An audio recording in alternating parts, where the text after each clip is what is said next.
While studying geophysics of India, we knew that India witnessed a number of faults, fractures, and rifts since its separation from Antarctica continent or Africa continent and its meeting together physically with the Tibetan Plateau, Tibetan Plate or Angara land, and there are a number of faults, fractures, and rifts.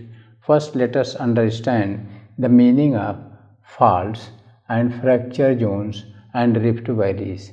Fault is the incidence or geological incidence when a part of land subsides down or comes up. Thus, a steep scarp is formed. For example, the fault of Western Ghat region. When the Arabian land block subsided here, a fault developed, and it is also called block or faulted mountain. Rifts are the narrow, long fissures which are developed in plateau land or hard land parts, and sometimes rifts or thrusts are developed along the side of mountain ranges, and rift valley is also a type of fault or fissure. For example, Narmada and Tapti rift valleys, and the longest rift valley in the world is African Rift Valley. Thus, India has a number of rift valleys, faults, and fracture zones, and especially here the plateau land records these things from the ancient or Paleo rift to the Neo rift, because this plateau land is having a development of Neo rift. For example, Delhi Haridwar Harsil Ridge to here Malda Gap rift, which is also a part of the plateau rift. The harder the land, the more chances of developing rifts, because these are the hard things, the possibility of cracking of which is more. In the mild, in the soft things, there is less possibility of cracking or development of rift. One boat we have seen in geophysics where different folded mountains have been shown, and as we know that all the folded mountains come out of geosynclines, and in geosyncline, and a geosyncline has two margins. For example, this is Aravalli folded mountain having two margins of geosyncline. This is Vindhyan folded mountain, Satpura folded mountain, and then Eastern Ghat folded mountain. And in the Eastern Ghat folded mountain means Kudapa geosyncline, there are two sides. In Vindhyan geosyncline, there are two sides, and these sides are characterized with the faults or rift. Thus, to begin with, the rifts or fractures over the Indian plateau, we have to start from its separation with the Africa continent. As Indian plateau got separated from Africa continent, the Western Ghat fault developed.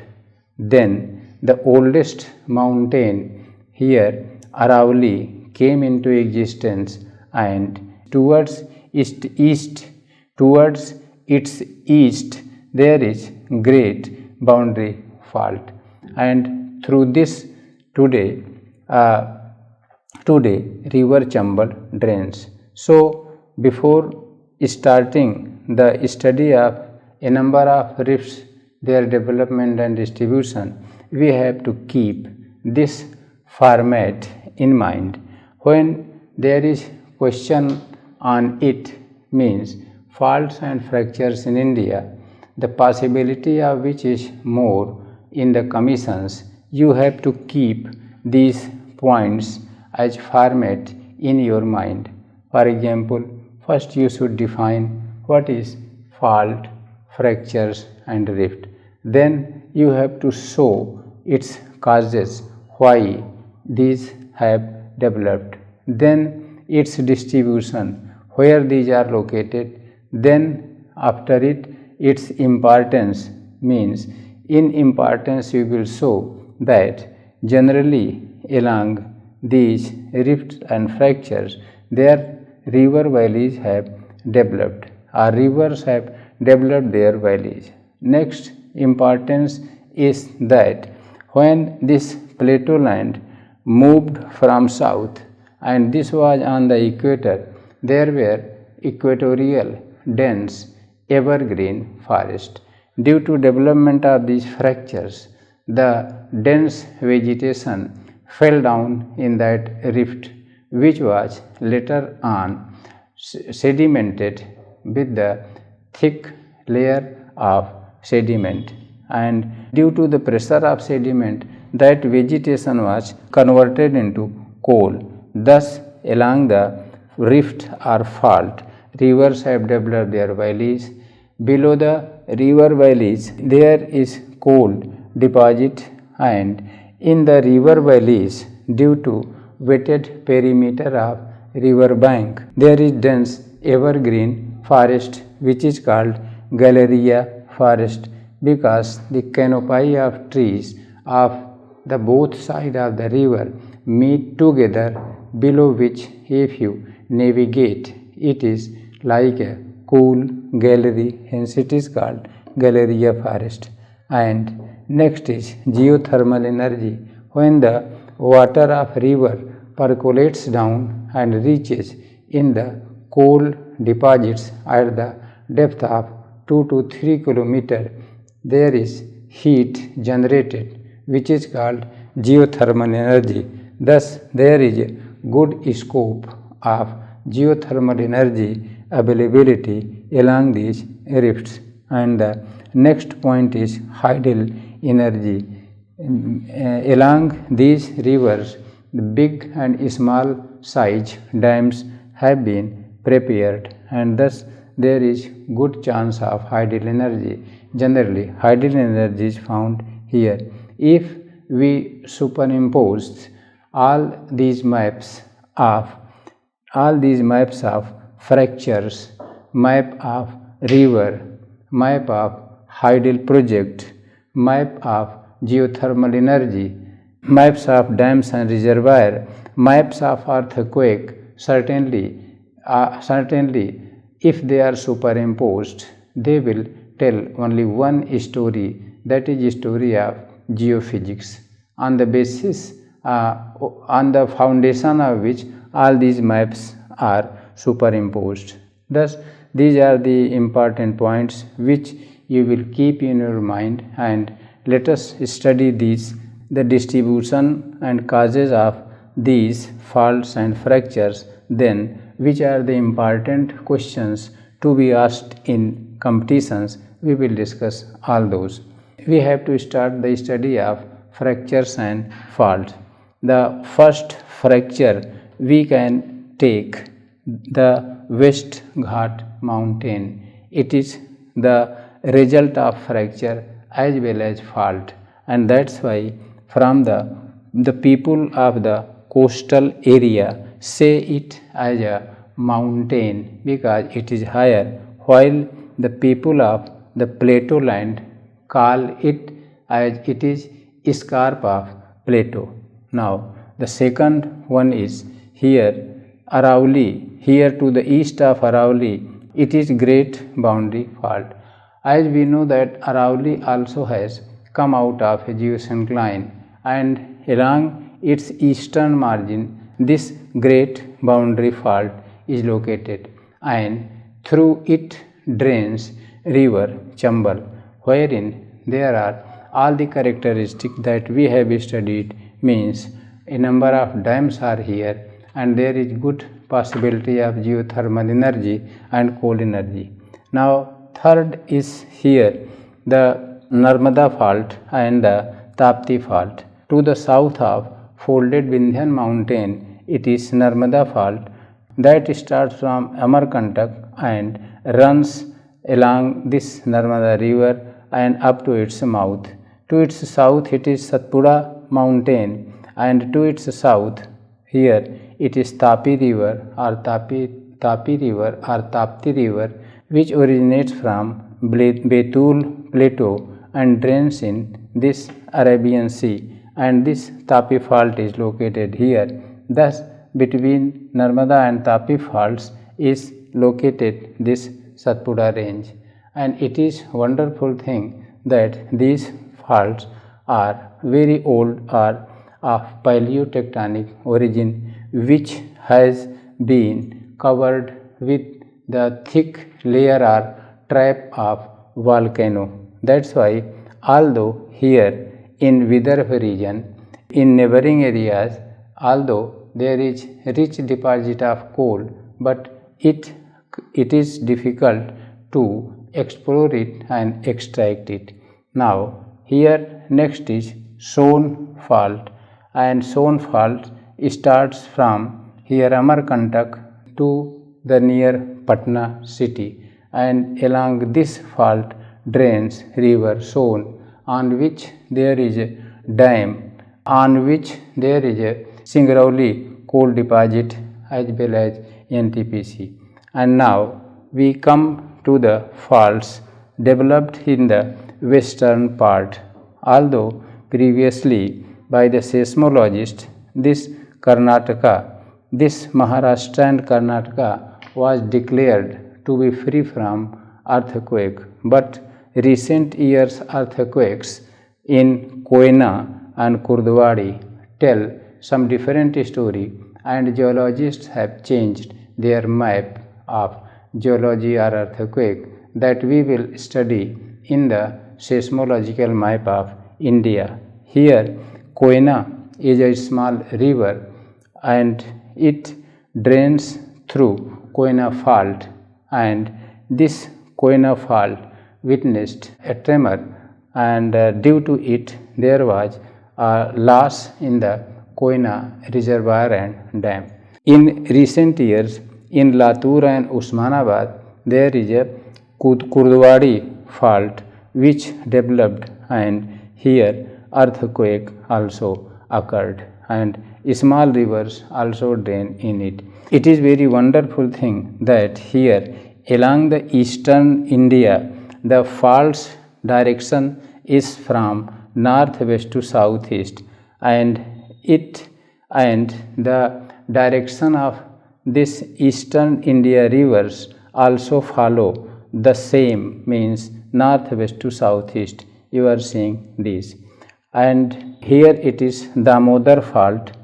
In Damodar fault, river Damodar drains, and tributaries of Damodar means Bokaro, Maidhan, Tilaiya, Panchet. A number of tributaries are there which drain through this fault, and here there is a rich deposit of coal in Raniganj, Jharia, Bokaro, Giridih, all are found here. It is Mahanadi fault. Mahanadi fault is also occupied by Mahanadi river, and as we have discussed that coal deposits are also found here. For example, Talcher and Dhen canal coal deposits are here. Here from Nasik river Godavari originates and drains through different states from Telangana and Andhra, and in this Godavari fault Godavari river drains, and there are different coal deposits like Ramagundam, Singareni, etc. Now here this is Krishna river that originates from near Mahabaleshwar, and this river also drains through Krishna fault, and here Ramagundam, Singareni, etc. coal deposits are found. And here it is Great Mayor fault. The Great Mayor fault originates from Tal Kaveri, from where Brahmagiri hill the Kaveri river originates. In lower reaches it is named Kaveri fault in which coal deposits are found. For example, Neyveli lignite coal field. It is evident that how this Great Mayur and this Kaveri faults developed. We have already discussed that when the western part of Indian plateau, that is Aravalli, collided with Tibetan plateau, there a pressure or there a linear pressure was generated due to the southern part means Kerala and Tamil Nadu state were raised. That's why the Kerala coast is called emerge coast. In comparison, this Karnataka and this Maharashtra coasts are submerged coast. Due to the rising of Kerala and Tamil Nadu, here a fracture was developed, and in this fracture, river Kaveri started draining. Thus, these are the faults parallel to one another and developed from northwest to southeast direction. There is one very important question that may be put by the UPSC, that although the faults extend from nearly the western Ghat mountain to the eastern Ghat mountain, so coal should be found everywhere. But in the western part, that is Karnataka, Maharashtra and upper Telangana, western Chhattisgarh and southwestern MP, although there is rich deposit of coal, but coal mining is not practiced there. Why? In other words, it can be asked that although Maharashtra is minerally from coal viewpoint very rich, but coal scarcity is there, then you can answer it in only a few words, that here there is a thick deposit of lava, about 1400 meter deposit lava is found. That's why it is difficult to excavate and explore coal. Contrary to it, in the eastern part, the thickness of lava has decreased. As it decreases from northwest to southeast, when lava flew south, east and northeastward, the thickness of layer decreased. That's why in the eastern part here, the coals are found and they are being mined also. That's why from Dharwad to Darbhanga, there are rich deposits of coal and other minerals. Although these are found in western part also, but there is problem of thick layer of lava deposit. One more applied question may be there, that along these faults means Damodar, Mahanadi, Godavari, Krishna and Kaveri, in their upper reaches the rich deposit of coal is found, but in their lower reaches there is good prospects of gas and petroleum. You can answer this also, because coal, petroleum and gas, all these are the fossil fuel and product of the vegetative deposits, and when the vegetations are deposited below the sedimentary rock, if pressure is less, then coal is developed. At more pressure, petroleum is developed, and at highest pressure, gas is being formed. And that's why in KG basin or Krishna Godavari basin, there are good prospects of the availability of petroleum and gas. So this is the story of these faults and the availability of gas and petroleum. Now, after studying these faults, we have to see one very important point, that may be important question by the commission, that here at the meeting point of here Sabarmati mouth or Sabarmati fault, then Great Boundary fault, then Mahi fault, Narmada fault, Tapi fault, Koyna fault and this Bhuj fault. Here this is a center of node of different faults, which depicts that here endogenic forces were at very fast rate, due to which this land was completely fractured, and from this Bay of Cambay the fault lines radiate in nearly all the direction, and this is even today active, and it is called Narmada Tapi Graben.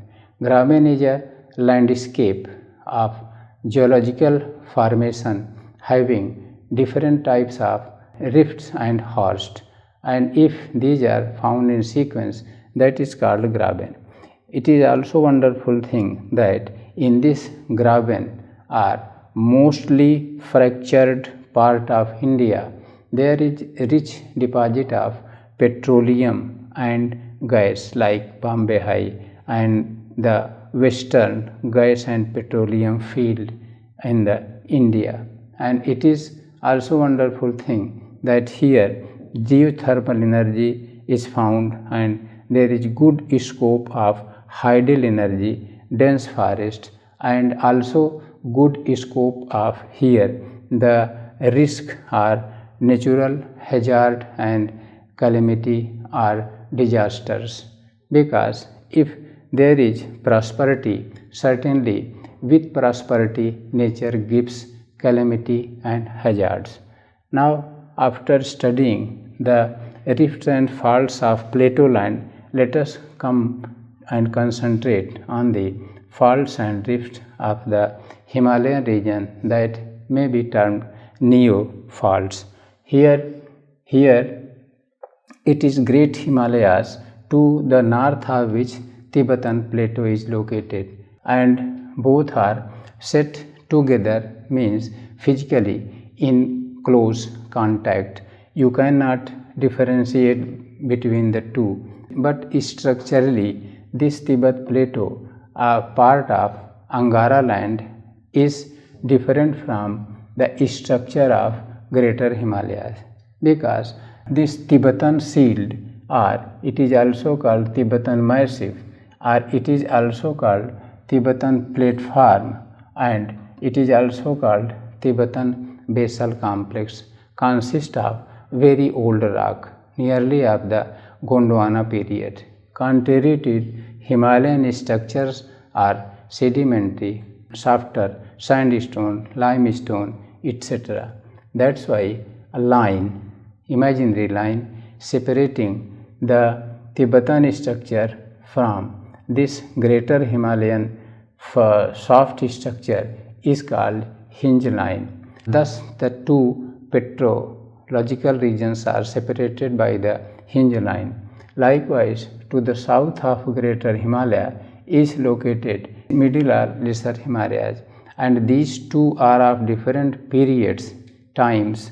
For example, Greater Himalayas of Eocene period, then middle of Miocene period. That's why between two there is again a fault separating the two structures, that is called main central thrust MCT, and this is noticeable from here Nanga mountain to here Namcha Barwa, parallel to the ranges.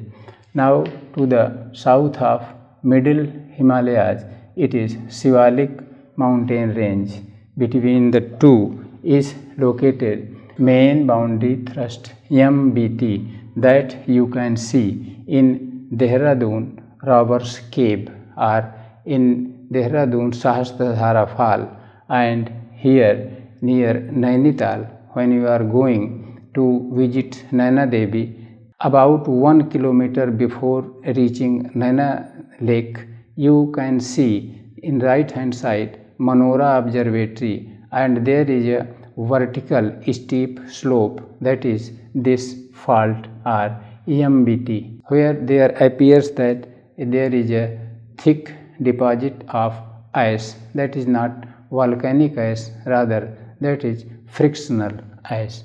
Now to the south of this Shivalik, a new fault is developing, that is called Himalayan front fault, and this can be seen in the Tarai region, especially Saharanpur region, which is even undergoing drastic geological change. Thus, this Himalayan front fault is neo fault or neo-tectonic fault, and these faults run nearly parallel to the Himalayan ranges, and at Namcha Barwa all these three turn south, and these three collectively in Arunachal Pradesh are called Haflang thrust or fault, in Nagaland Naga thrust or fault, and these extend in Manipur and Mizoram, but they have been named separately independently by geologists for here generalization. This is Haflang thrust and Naga thrust. There is one fault here into the north of this Meghalaya, that is Dauki fault, and to its east Kopili fault, in which river Kopili drains. Thus, the entire eastern India has undergone fractures and fault like the western India near Gujarat, that is the node of different faults. As we have studied that in the plateau region there is a fault, and over that fault rivers have developed, and below the river bed coal deposits are found. Here this is not the case because rivers are not draining parallel to the Himalayan ranges, rather they have cut all the three ranges, and most of the rivers are antecedent, maybe for greater Himalayas, maybe for middle and greater, maybe for greater, middle and Shivalik, and some may be for only Shivalik, but these are antecedent river draining from north to south.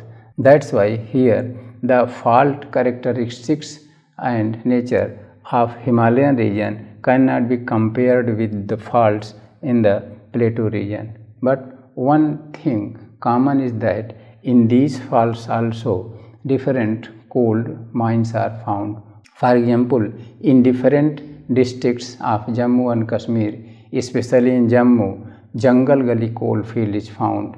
Here in Sikkim, coal deposits are found. In Arunachal Pradesh and Assam region, there is a coal deposits of Makum. Thus, the coal deposits are found in fault certainly, because without fault coal cannot be formed.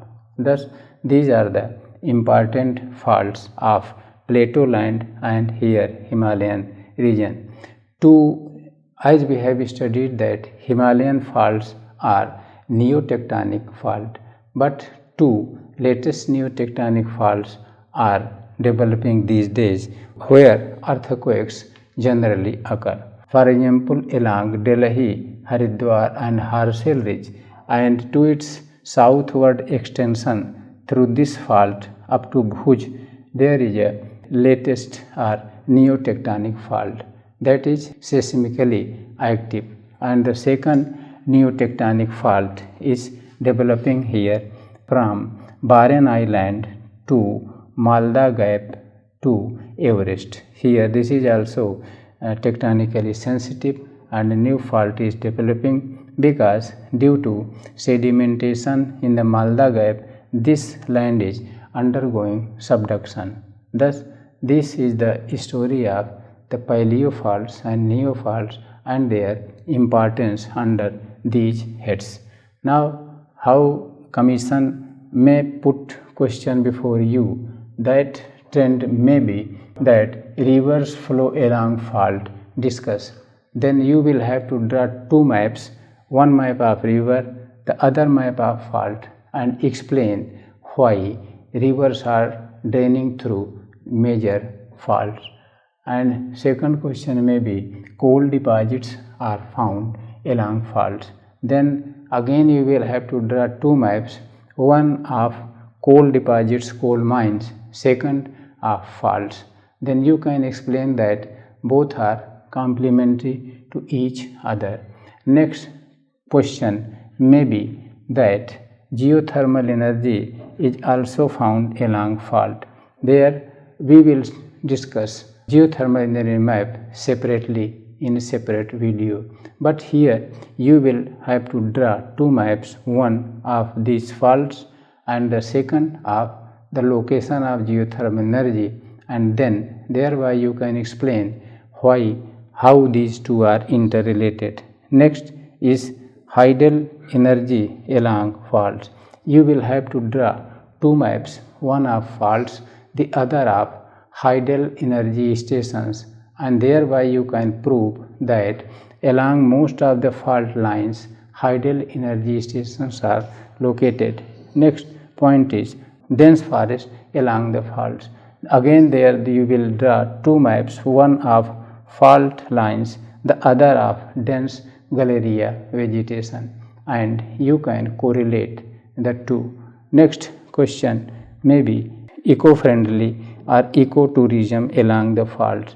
Along these faults there are nearly very wide and perennial rivers which have wide wetted perimeter along both the banks. That's why dense forests are found, and that's why today the eco-friendly tourism may be visit of the hydel projects, may be visit of the waterfalls, and may be visit of different national parks. These are located along these rivers, along these faults. That's why it is today becoming a good attraction for the tourist, and there is good possibility of eco-tourism. And there is one more point, that when we study that the cyclones developing here in Bay of Bengal, especially tropical cyclones, move from east to west, and they fail to cross the Eastern Ghat mountains, rather better comfortably they enter India through these rivers, because rivers have dug their valleys deep. Thus the cyclones enter through these, and this can also be asked independently. And there may be more applied question, that the future of India's prosperity lies along the rivers, but there is a danger of earthquake, tsunami, and cyclones. Then again you can express it by interrelating the river valleys, earthquake, and tsunami and cyclones entering from the east. Thus this is very important and applied topic, because it is related with hazard and disasters also. If there is prosperity, certainly there is a risk of disasters. That's why faults, fractures, and rifts, first you will study these under these heads, then their distribution over plateau land, Himalayan region, and their applied questions, and then you will keep the answer of these applied questions.